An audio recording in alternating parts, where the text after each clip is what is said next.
Hello, नमस्कार साथियों। आज मेरा ये छोटा सा प्रयास ऑनलाइन क्लास का। तो सबसे पहले हम पढ़ेंगे साझेदारी का सामान्य परिचय। आपको एक रजिस्टर डाल के उसमें जो ये बताया जाए वो सब लिखने हैं। तो साझेदारी का सामान्य परिचय में सबसे पहले आता है परिभाषा। तो परिभाषा भारतीय साझेदारी अधिनियम 1932 की धारा 4 के अनुसार, यानी कि साझेदारी की परिभाषा भारतीय साझेदारी अधिनियम 1932 की धारा 4 में दी गई है। और वो 4 में परिभाषा ये है, साझेदारी उन व्यक्तियों के मध्य पारस्परिक संबंध है। पहली बात, साझेदारी उन व्यक्तियों के मध्य पारस्परिक संबंध हैं जो किसी ऐसे व्यापार के लाभों को परस्पर विभाजन के लिए सहमत हुए हैं जिसका संचालन उन सब के द्वारा अथवा उन सब की ओर से किसी एक व्यक्ति द्वारा किया जाता है। अब परिभाषा कंप्लीट हो गई है। इसके बाद नीचे है विशेषताएं लिखनी है आपको। विशेषताएं, पहली विशेषता है दो या दो से अधिक व्यक्ति का होना, यानी कि साझेदारी में दो या दो से अधिक व्यक्ति होंगे। दूसरी विशेषता है साझेदारों के मध्य समझौता या अनुबंध का होना, यानी दोनों साझेदार के मध्य कुछ न कुछ समझौता या अनुबंध होता है। और तीसरी विशेषता है लाभों का विभाजन। चौथी विशेषता है वैध व्यवसाय का होना, यानी कि उनका व्यवसाय ये नहीं है कि दोनों दोस्त मिलकर किसी का किडनैप करने का प्लान बना रहे हैं और उस व्यवसाय को वो चलाने का कार्य कर रहे हैं, तो वो व्यवसाय वैध नहीं है, यानी उस व्यवसाय भी वैध होना चाहिए। पांचवी विशेषता है व्यवसाय का संचालन सभी के द्वारा या उन सभी की ओर से किसी एक द्वारा किया जा सकता है। तो ये परिभाषा की एक क्वेश्चन आ सकता है बोर्ड की परीक्षा में, और दो विशेषताओं का क्वेश्चन पूछ सकता है। तो ये दो प्रश्न तैयार हो गए, एक तो परिभाषा का, एक विशेषताएं का। आपको ये पांचों विशेषताएं याद करनी है। और भारतीय साझेदारी अधिनियम की धारा 4 के अनुसार परिभाषा दी गई है। आपको ये पूछे कि साझेदारी को परिभाषित कीजिए, तो आपको साझेदारी की परिभाषा लिखनी है 1900 अधिनियम की धारा 4 के अनुसार वाली, और विशेषताएं पूछे तो विशेषताएं लिखनी है। अब आगे है साझेदारी संलेख। साझेदारी संलेख साझेदारों के मध्य, यानी जो दो साझेदार मिलकर बनाते हैं साझेदारी, दोनों साझेदारों के मध्य लिखित समझौता साझेदारी संलेख कहलाता है। एक छोटा सा क्वेश्चन आ सकता है, साझेदारी संलेख से आप क्या समझते हैं, 1 नंबर का। तो आपको ये लिखना है साझेदारों के मध्य लिखित समझौता साझेदारी संलेख कहलाता है।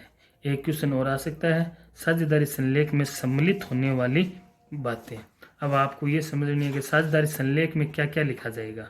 तो उसमें लिखा जाएगा फर्म का नाम व पता, साझेदारों के नाम व पते, तीसरी है व्यवसाय की प्रकृति, चौथा है लाभ विभाजन अनुपात, पांचवा साझेदारों की पूंजी, छठा पूंजी पर ब्याज, सातवां आहरण की राशि, आहरण पर ब्याज कितना मिलेगा, 9 नंबर फर्म की लेखा पुस्तकें रखने की विधि, 10 साझेदारों को देय वेतन, बोनस, कमीशन, खातों का अंक, 11वां है खातों का अंकेक्षण, 12वां साझेदारों के मध्य ऋण व उस पर ब्याज की दर, 13वां साझेदारों के अधिकार, कर्तव्य, दायित्व, और चौथा है विवादों के निपटारे की विधि। साझेदारी संलेख में सम्मिलित होने वाली 1-2 बात आपको ध्यान में रखनी है, ज्यादा से ज्यादा यही क्वेश्चन पूछे जा सकते हैं। फिर है साझेदारों की संख्या। क्या है साझेदारों की संख्या? तो कंपनी अधिनियम 1956 में, और अब एक साझेदारों की देखो, एक बार संख्या के मामले में भारतीय साझेदारी अधिनियम 1932 में कोई प्रावधान नहीं है। साझेदारों की संख्या का प्रावधान कंपनी अधिनियम 1956 में और अब कंपनी अधिनियम 2013 में है। तो 1956 वाला तो नॉर्मल बिजनेस, यह है नॉर्मल बिजनेस में मिनिमम 2 होने चाहिए, मैक्सिमम हो सकते हैं 20। और बैंकिंग बिजनेस है, अगर कोई साझेदारी फर्म बैंकिंग बिजनेस करती है तो मिनिमम 2 और मैक्सिमम 10। अब कंपनी एक्ट 2013 जब संशोधन करके नया बनाया गया तो उसमें नॉर्मल बिजनेस के लिए संख्या कर दी गई है 2 और मैक्सिमम कर दी गई है 100। और अब एक और LLP, limited liabilities partnership. LLP का मतलब यह है लिमिटेड लाइबिलिटीज पार्टनरशिप। उसमें क्या है, एक व्यक्ति भी बना सकता है, समझ गए।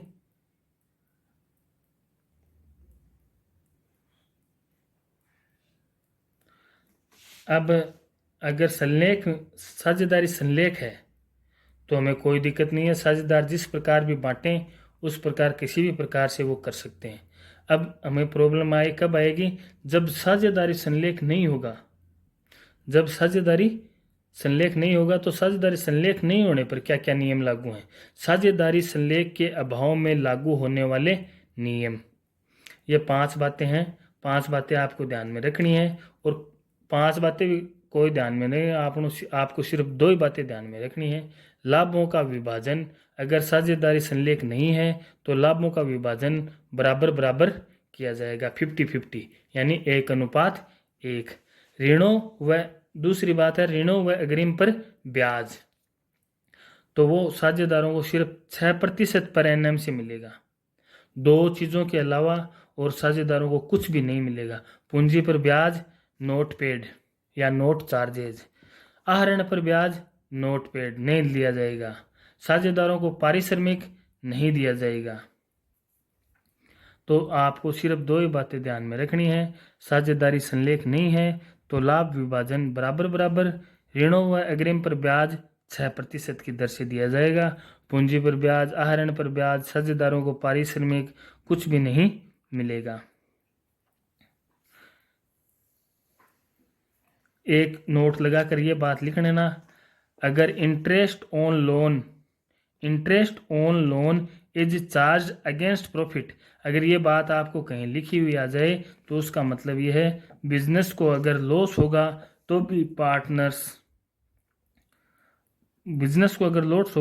पार्टनर्स को लोन चार्ज करना है। समझ गए बात।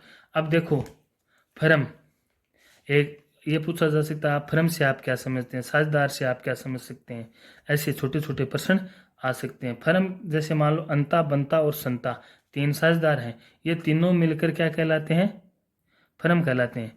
साझेदार फर्म, सभी साझेदार मिलकर फर्म का निर्माण करते हैं। और साझेदार क्या कहलाता है, अंता, बंता और संता के लिए साझेदार है, बंता अंता और संता के लिए साझेदार है, संता बंता और अंता के लिए साझेदार है। दूसरे साझेदार के लिए व्यक्तिगत रूप से साझेदार कहलाते हैं। एक छोटी छोटी बात यह है, महत्वपूर्ण प्रावधान है साझेदारी के लिए। अवैस्क को सभी साझेदारों की सहमति से केवल लाभों में हिस्सा लेने के लिए फर्म में भागीदार बनाया जा सकता है, आने में हिस्सा नहीं लेगा। अवैस्क या कोई व्यक्ति, अगर सभी साझेदारों की सहमति होगी तो ही प्रवेश साझेदार का होगा। जैसे मान लो ए, बी और सी साझेदार हैं और एक डी को कह रहे हैं कि नया साझेदार बनाते हैं, ए और बी और अगर कोई भी साझेदार इनमें से मना कर देगा तो डी साझेदार नहीं बनेगा। साझेदारी फर्म का रजिस्ट्रेशन ऐच्छिक है, अनिवार्य नहीं। यह सेक्शन 69 है। ये जो वेस्क वाला प्रावधान है ये सेक्शन 31 है। अवेस्क वाला सेक्शन 30 में लिखा गया है। ये आपको छोटी छोटी बातें हैं जो रजिस्टर में लिख लेनी है, और ये आपको थोड़ी थोड़ी बार बार 2-2 बिंदु याद करोगे तो हो जाएगी। आपको यही काम करना है। एक दूसरा वीडियो भेजा है आज के लिए नोट्स लिखने का, वो भी आपको जल्दी समझा दिया जाएगा। धन्यवाद।